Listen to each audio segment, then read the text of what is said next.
अस्सलाम वालेकुम दोस्तों। $1 शॉप के ऊपर हमारे एक कस्टमर्स हैं जो सॉफ्टवेयर ये चला रहे हैं। अभी उनकी ये रिक्वायरमेंट है कि जिस तरह भी ये 14 अगस्त आ रहा है या कोई भी इवेंट आ सकता है, तो उनके जितने भी आइटम्स हैं उसकी प्राइस 275 रुपीज़ है।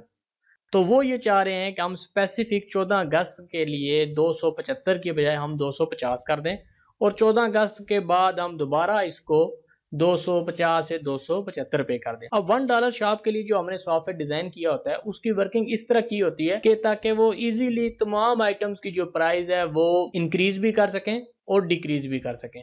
अभी आप देखेंगे जितने भी आइटम आपको ये नजर आ रहे हैं 275 है, क्योंकि इनकी सिंगल स्कीम प्राइस है। सम टाइम ये होता है डॉलर शॉप के ऊपर उनके पास 250 वाले भी होंगे, 300 वाले भी होंगे, 600 वाले भी होंगे, तो उसके लिए भी ये एप्लीकेबल है। लेकिन क्योंकि इनके पास सिंगल ही है 275 वाले, तो इन्होंने क्या करना है, सारे आइटम्स की जो प्राइस है वो 250 करनी है 14 अगस्त के लिए, और उसके बाद फिर वापस इन्होंने कर देनी है 275 पे।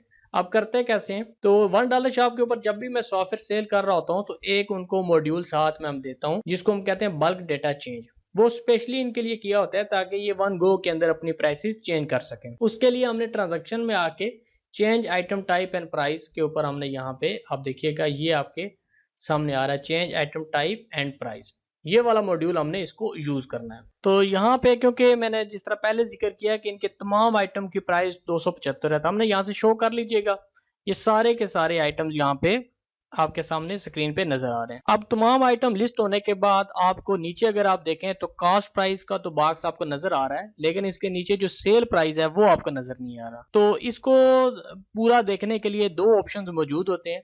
या तो स्क्रीन की रेजोल्यूशन आप ज्यादा कर दें, क्योंकि ये नॉर्मली उन सिस्टम के ऊपर होता है जिनकी स्क्रीन की जो रेजोल्यूशन होती है वो 1024x768 होती है, तो इसके अंदर ये आपको नीचे वाला नजर नहीं आता। अगर स्क्रीन की रेजोल्यूशन आप ज्यादा नहीं करना चाहते क्योंकि उसमें फिर सॉफ्टवेयर आपको छोटा छोटा नजर आएगा, तो उसका दूसरा जो आसान तरीका है वो ये है कि आपने यहाँ पे जो नीचे आपको ये पट्टी नजर आ रही है टास्क बार की, इसको आप फिलहाल इसको हाइड कर दें। उसके लिए आपने यहाँ पे राइट क्लिक करना है और आ जाना है टास्क बार सेटिंग पे।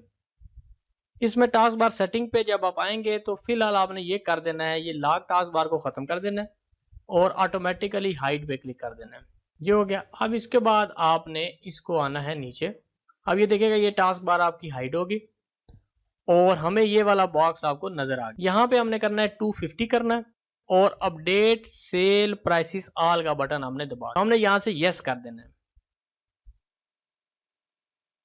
ओके कर देना है। और इसके बाद जब दोबारा हम शो करेंगे तो हमें यहाँ पे देखिएगा तमाम आइटम्स की प्राइस 250 नजर आ रही है, और अगर हम आइटम फाइल में भी देखेंगे तो हमें ये तमाम आइटम की 250 नजर आएगी।